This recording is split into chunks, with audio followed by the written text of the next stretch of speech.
Hello, lovely humans. Welcome back to my channel. My name is Jamie Wolfer, your online wedding planner, and today we're going to be tackling the TikTok yet again. You see, I've been doing budget wedding advice since the beginning of 2018, back when TikTok was just a lip-syncing app. Okay, so I've been around this game for a while. Why? Because I got married for less than $10,000 and it was really hard to find resources out there. That inspired me to start my business, start this channel, and also something called the Master Plan, which allows me to be your online wedding planner and walk you through all the decisions you need to be making with live phone calls and budget spreadsheets and all that jazz. If you want to join me over there, I'll link it right here. So I think that makes me a little bit equipped to react to some of these budget advice TikToks. So without further ado, let's just jump right on into it. Here are my 3 biggest hacks to save you a sick amount of money at your wedding. Sick. Disclaimer, these 3 things are websites that you could shop at for wedding items. Okay. First are 2 websites. They're called AliExpress and Alibaba. They're like a Chinese version of Amazon, and they literally have everything at wholesale pricing. Yes, but you have to buy them at wholesale amounts. Never mind, just keep playing. Tell you that 50 to 75% of my wedding items came from these sites. I am not kidding. Like my flowers, all my silk flower arrangements, my arches, my candelabras, the fans that I bought in wholesale, the glow sticks that are custom with our name. Everything that would have costed me a fortune if I either rented it through vendors or bought it on Etsy literally saved me so much money. And do you want to know what the best part about it is? Yeah, I could have rented my silk florals or arches from someone, but I bought them for less money than it would cost to rent them, or like the same money, and I sold them. So I made money off the stuff that I would have rented and just immediately lost the money for. So it does take time. It's not the quickest because it's coming from overseas, but if you plan in advance, this will save you so much money. Notice that everything she listed beyond florals are not necessary. Like, candelabras, sure, but like you don't have to buy them from overseas. You could get some here. Thrift stores are fantastic places to get for candlesticks. I have thrifted so many brass candlesticks over the years, you guys. I have a metric ton of brass candlesticks. They're stunning. I love them so much. But when we're talking about stuff like custom glow sticks, hold on, let me rewind and make sure, like, I just want to drink initials, fans, custom names at each plate, personalized glow sticks, etc. All of those are superfluous. They're great. We love them. They add some dimension to your tabletop and to the overall experience. But the best way to save money on these is to not buy them. My dad would be so proud of me right now. My parents used to say, the best way to save money is to not spend it. And here I am on the internet telling it to thousands of people. Look what you've done, Doug and Robin. Are you so proud? So I guess in a nutshell, yes, those are places where you can buy those items at a cheaper rate if you're buying them in bulk. My suggestion would be, if you're really balling on a budget, to do like a third of the things she listed. Next is Facebook Marketplace, and if you think I'm the type of person to buy things secondhand, I'm not. But for my wedding, things like candles, where I'm literally going to use them for what, 7 hours, and if I buy like 20 of them brand new, it's like $300, and I could go buy 100 on Facebook Marketplace for less than $100. Of course I'm going to do that. Okay, love this plan, love that journey for you, love Facebook groups. You should join mine. It's absolutely massive. It's over 100,000 people. I'll link it over there. Sorry, I just love that group so much. You guys are, it's literally the best. The budget minds that come together in this group, love you to pieces. Just be careful when you're buying used candles. Make sure there's enough burn time left on them. We're not talking about little tea lights, okay? We're talking about pillar candles here. Even tapered candlesticks will look a lot different if they've been used, okay? Okay. Literally crazy how candles and wedding items go like hotcakes on Facebook Marketplace. The key to Facebook Marketplace is also like checking buying groups that are in your town. So I live in New York. Yep. I cannot tell you how many wedding groups there are that just buy and sell items. It is crazy. It's so competitive. Like if you're a second too late, the item's gone, but there's so much that I bought and I saved because I got it on Facebook Marketplace. And I was able to sell all my wedding items so quickly by reposting them. First of all, I'm choosing to not take it out as a personal offense that she doesn't shop secondhand. That's fine. This dress is from Goodwill. I got it for $8. Isn't it so cute? Thank you so much. I'm a huge advocate of shopping secondhand. Like most of the items in my home, not most, a lot of them, maybe 50% secondhand. Love it so much. I think it's great. It's great for your pocketbook. I don't use the word pocketbook in normal sentences, but here we are. It's great for the environment. And then you get like cool, unique pieces when people will be like, where'd you get that from? You're like, oh, I thrifted it. So that's a journey that I would love for you to have. Now imagine you having that for your wedding items. So good. So yes, Facebook Marketplace is a great place. You're gonna have to train the algorithm to kind of do that for you. Facebook groups, like buy sell groups, are another really, really good idea if you have one that's local enough to you. Like I'm in the Waco, Texas area. I don't think we have a buy sell trade group for wedding specific items. I think I would have to go to either Dallas or Austin for that. And then does the cost of driving there outweigh the cost of how much you'd save to get it? Yada, yada. All right, third website. Third website is Amazon. And before you say anything, I know this is obvious, but it's not, because there's a little hack to Amazon. So if you buy things within a 30-day period before your wedding, which I would highly recommend you wait to do, you're gonna see there's a lot of stuff you purchase that you're not gonna use, or you got extra because you didn't wanna run short of. Go return it to Amazon. It's literally a joke to return all your wedding items right back to Amazon. Maybe things that you, I don't know, took out of the box, you lightly used them or like didn't even use them, return them. Like Amazon, don't come after me for that. But I literally made thousands of dollars back from things that I bought in bulk and never ended up using from Amazon. Key theme here is spending money on things that you could actually make your money back on. So yeah, I could have rented certain things from certain people or purchased certain things from certain vendors, but instead I got them on my own so I could easily resell them afterwards. And I think if you have that mentality, you could save so much money on your wedding. Okay, I'll give credit where credit is due. The whole reselling thing, brilliant if you have mental capacity for it. I did not, I do not, I suck at returns. My husband has to do them for me. If you are a bad returner, then you understand where I'm coming from. This whole selling on Facebook Marketplace thing for me, not very effective at it, okay? Well, I'm gonna be totally honest, I'm not. So if we have things to sell, my husband lists it because he can. But also, to be fair, that's social media for me. And I get a lot of notifications on Facebook because of what I do here. So it just gets a little overwhelming. That's the excuse we use. So the husband does all the Facebook Marketplace shopping and selling and stuff. The whole returning to Amazon, that feels like a moral gray area when you say lightly used. But I get where you're coming from when it comes to like returning things that you have not used. But what items would those be? Because I feel like we've already ordered so much decor and like fun dance floor items and customized things from the first website that what else is there? What else is there? So do with that what you will, the whole Amazon situation. I'm gonna go on to the next video. 10 ways to save money in your wedding budget that will not impact your guest's experience, from a seasoned wedding professional, a mobile bar owner, and a frequent attendee of weddings as a guest.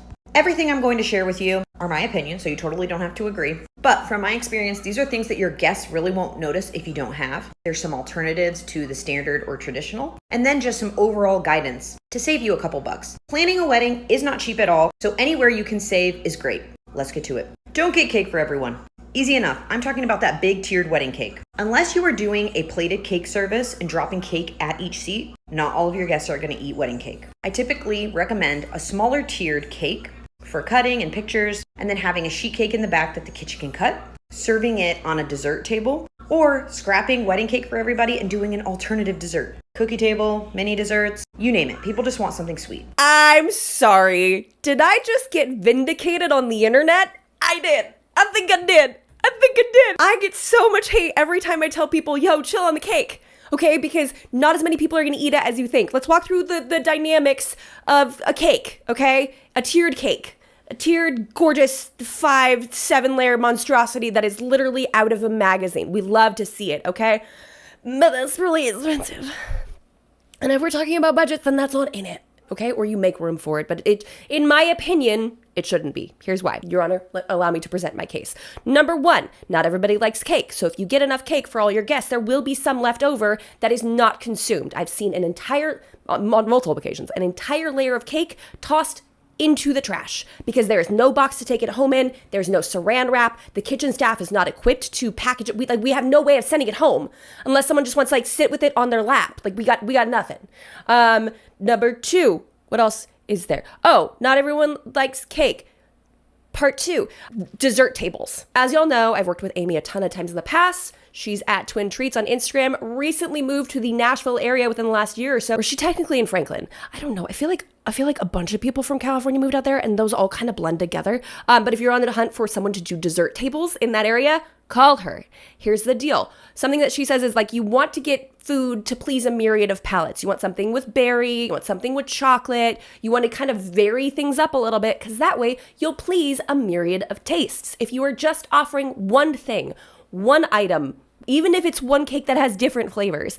If people don't like cake, they're not going to consume it. So if you want to up the chances of people consuming the dessert you've spent a lot of money on, add some variety in there. The sheet cake idea, we love to see it. Just bear in mind, if you're serving cake and not like dessert, multiple like little mini desserts, you will need napkins, forks, and plates for everyone who's consuming, for all the slices, basically. You'll also need someone to cut the cake. And if you don't have a catering staff to do this, you need to figure out who's doing that ahead of time, which might end up being your mom or your photographer. But typically vendors who don't have a food handler's safety license, the thing that I don't have, so I don't know what it's called, you technically aren't allowed to cut the cake. So obviously I'm team dessert table. Next step up from that would be sheet cake in the back if you have someone to cut it and plate it for you. And then last resort would be like a tiered cake. Number 2, if you are leaning towards real flowers, think about doing a smaller or petite bouquet for your bridesmaids. Nobody is staring at the bridesmaids' bouquets. I am, to be fair. But I really like real flowers. So I really like bouquets. But that's not everyone's niche. So if you just heard that and you're like, I feel let off the hook, good. Okay, but just for the record, there are some people who do look at the flowers, okay? I'm not saying you have to do them, but they will be appreciated if you do. I've even seen people doing beautiful single stems, and there are people out there that are like, that's cheap. Nobody cares. Like I said, nobody is staring at the bridesmaids' bouquets. And you know what one of the number 1 left behind items are at the end of the night after a wedding reception? Bridesmaids' bouquets. And one of the most things that I find on the ground, groomsmen's boutonnieres. Oh yeah. The second photos are done and they start like hugging people. If I'm the person that attaches the boutonnieres, I tell people, I'm like, hey, just think like side hug, okay? Like, okay, don't do full frontal assault because you will squish the flower. But at a certain point, maybe 2 beers in, the groomsmen obviously don't care anymore. The boutonniere no longer matters. All the photos have happened. And they will literally just like shred apart like sad confetti all across the dance floor. So she's right.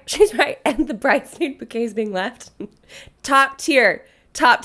Yeah, this gal knows what she's talking about. This list, skip the boutonniere for the groomsmen. Have them do a pocket square or have it just plain. Number 3, scrap favors completely.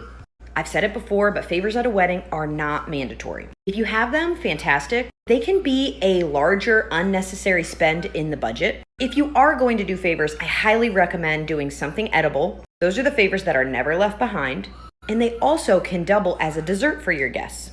Okay, love to hear it, love to see it. Favors are waste. I see so many left behind. This is something I've talked about for a lot of years, although I do need to clarify something that y'all have taught me over the years, is some clarifications of cultural experiences. There are some cultures that expect to get favors. If that's your culture, do it. If you want to. If that's a cultural tradition that you subscribe to, okay? I'm not forcing you to do anything. But try as I might, I'm not aware of all wedding cultures around the world. One person, I'll never forget this comment, said, well, she's clearly never been to a Nigerian wedding. And I went, no, I have not. I have not been to a lot of different cultural weddings. So take all that with a grain of salt. But don't we love disclaimers? Because internet. Number 4 is kind of common sense. But avoid printing menus and ceremony programs if you don't have to. Or if you don't have a big wish to have those things. They are not needed. If you're doing a buffet or stations, typically the food will be labeled up on those tables. If you are doing a plated meal at each seat, you could always do a table menu. Maybe on the front side will be a table number, on the back side will be a communal menu that your guests at your table can look at. Or you just don't have a menu. Guests have already placed their entree selection. They know what's coming their way. And if they are unsure, they can ask the staff or the culinarians to clarify what's being served. The fact that you said they already placed their, or like they know what they're getting, and culinarians. Not that I don't work those type of weddings myself personally, but culinarians. You mean the taco truck, ma'am? I mean, she's right. She's right for the demographic that she likely works. I just think it's funny when we're talking about budget advice. Culinarians. I love it. Having ceremony programs and not having printed food menus is not hurting your guest experience. And also, this is one of those like really small things, right? Because in the grand scheme of things, printing up programs, if you're doing it, through your local printer shop or printing them at home, it's not that expensive. Obviously, if you're getting them custom made by someone, we're having a different conversation. But if you're DIYing these, it's not that big of a deal. But say it with me, the best way to save money is to not spend it. You know, if you decide to skip the garter toss, then you're not spending money on the garter. If you decide to skip hard alcohol, then you're not spending money on the hard alcohol. You're like, I'm like trying to come up with things. Yeah, the best way to save money is to not spend it. And those are things that you don't need. but in the grand scheme of things, it's a small savings, but it's a savings. Skipping the champagne toast. Now, if the champagne toast is included in your catering package, that's fantastic. Then do your champagne toast. If it is not, it sometimes is anywhere between $4 to $8 per person to pour a champagne toast. On top of that, you have to rent champagne flutes for each guest. $4 to $8 per person. Do you know that if you like go to the champs section, you got your eyeballs and you like look down a little, you can find a whole bottle for like $8. A whole bottle. Okay? That's the level of budget we're working with here, okay? The champagne pour is a very orchestrated thing. It requires bartenders and or servers to pour them ideally as close to the toast as possible. So that's a lot of action happening for a lot of glasses in a very short amount of time. And then getting them all passed out. So we're talking about a lot of labor here. And a lot of budget weddings don't have availability or servers to do this amount of labor. So for a lot of us, this is a non-issue. But if you are considering it, just bear in mind, if we're talking $4 to $8 a person, that's a lot. Scrap it and you allow your guests to toast with whatever they're drinking for the night. You are saving yourself quite a bit of money. And not to mention, a lot of people don't like champagne, which I don't understand. I love champagne. My mom's drink of choice is champagne. So whenever we go to her house, she always has a bottle. And it's just like, it feels like a tiny celebration every time we hang out. But like, and some people don't drink at all. So just toasting with what you have is a great idea. Number 6, repurpose. Take whatever flowers you are using at your wedding ceremony and use them where you can. Ceremony backdrop and put it behind the sweetheart table. Any florals hanging from the chairs, use them at the escort table, use them at the bars. Any floral arrangements on the ground, double as centerpiece. Work smarter, not harder, people. Caveat to this, and this is actually, shout out to, oh gosh, what florist was this that told me this? Probably posted on her stories about it. She's like, okay, yes, you can repurpose. Some of us florists prefer that you don't, or at least warn us if you're going to so we can design the item accordingly. So if you have a cage, which is like, it's like literally a plastic cage with floral foam in it. You have a jumbo cage on your arch that's going to be undone and then placed somewhere, let's say on your sweetheart table or on your head table. Yeah, stuff like that is totally possible. But obviously if it's been arranged to be horizontal and now you're placing it vertical, there could be gaps in the design once you set it on the table. So this is just a helpful little hint, conversation to have with your florist. And also who's moving all those items. You just want to make sure you have a plan for that. It's great. We love that. We love repurposing bridesmaids bouquets. If you go for a bigger one, obviously single stem, I guess you could repurpose that if you want. You can absolutely plunk those down into a mason jar and that can double as more decor for your reception space. And that could be a suggestion that you give to the bridesmaids so that they could be doing the labor on that. But bridesmaids bouquets are typically a little bit taller because they need like the stems to hold on to. So that would mean that the vase that they go in would need to be a little bit bigger. Or it could be one of those situations where it like falls over just a little bit. Doesn't look quite right. So just kind of work through some of that, keep some of that in mind. One thing that we did for our event is I found a bouquet holder on Amazon. Y'all, I can't believe I've never shared this. How have I never shared this? We've been doing content for so long, I've never brought this up. That literally, because I did a cascading bouquet and I used one of the floral foam like mini bouquet cages to make it, and that had a plastic handle in it. I literally slipped it into this like little bouquet holder on the front of our table. So then it was able to, we had like the greenery draped and it was able to kind of like anchor the center of our tabletop. So there are ways of doing this, but you just have to be strategic about how it's designed and who's doing it. Number 7, DIY all the easy things. Table numbers, a cards and gift sign, or bar signage. Those are things you want at your wedding. You can purchase templates off Etsy, off Canva. You can create, print, and put in a frame. And it does the same thing as a big acrylic sign. Truly doesn't matter, and your guest experience is not going to be impacted by your wedding signage. I completely agree. In fact, if you don't know what wedding signs you need to have, I'm gonna go ahead and link my wedding sign guide right up here for you to download because it can get a little bit confusing. There's like needs, optional, totally, well, I forgot what the categories are. Download it. It'll be a surprise for you and me. But sometimes you don't know which signs you're supposed to have. You know, the overall thing is just a little confusing. So yes, I love DIY. I love Cricut. I've partnered with them in the past. I'm not partnered with them right now, but Cricut, if you hear this, you want to hang out, call me, okay? I miss you. I love you. You are looking for an excuse to purchase a Cricut machine. Enter here. Great. I think there's so many things that you can do with this. I personally, here I am talking about budgets and I'm like, you should spend several $100s on a machine that cuts things and writes for you. Listen, but it's Cricut. It's so much more than that. It's so much more than that. But it doesn't have to be that hands-on. Like she said, getting templates on Etsy, super simple to do. Make a couple adjustments and then send it to your local printer and have it done that way.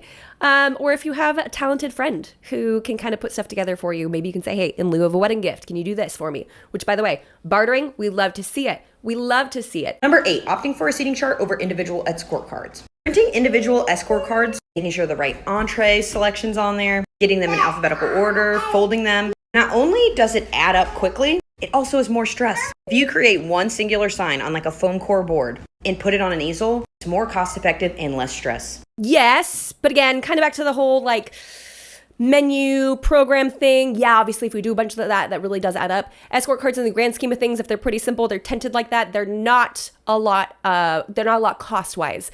They are a lot though mentally, administratively. That's a lot of things going on. Someone's setting those up, alphabetizing those. It is a lot more stress. She's correct. The one bone to pick I have with this little tidbit of advice is please don't use a foam core board. Please do not use a foam core board because someone's going to drop it. Okay? Someone. Or the wind's going to pick it up and blow it away. This is why one of the handiest tools in my wedding kit, my emergency kit, is blue painter's tape. Because signage goes flying. Because people just don't prepare and they're not thinking about it and it's okay. But the amount of foam core boards that corners are bent on, probably 50%.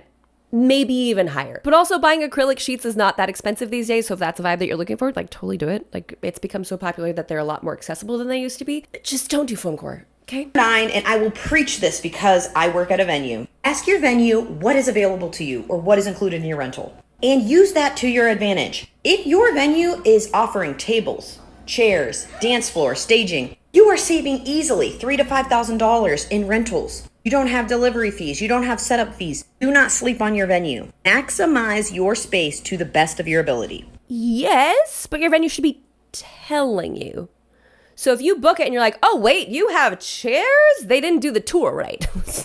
So yes. Now you could say, hey, is there any chance you have a decor closet where things are stored that like we can use for our event? I've had a couple of venues like that where they're like, hey, we've had people just leave things because they're also bad at returning things after they purchase them and they try to make their husbands do them, but they didn't want to do that either. So it's just, here's a closet full of table numbers and signs, etc. I had literally a handful of venues do this and it was great. And the brides that we've worked with have totally taken advantage of that. I have to ask if they have chairs or tables. You know, like you should already know that. But that's okay. It's still good advice. Like if your venue has it, use it unless you don't like how it looks. That was my case with my venue. I hated the chairs. Hated them. They were conference style. And the suggestion was to use those like stretchy fabric things to go on top of them. No, ma'am. No, ma'am. We rented chairs. And then we borrowed tables from the local church and put them in a U-Haul.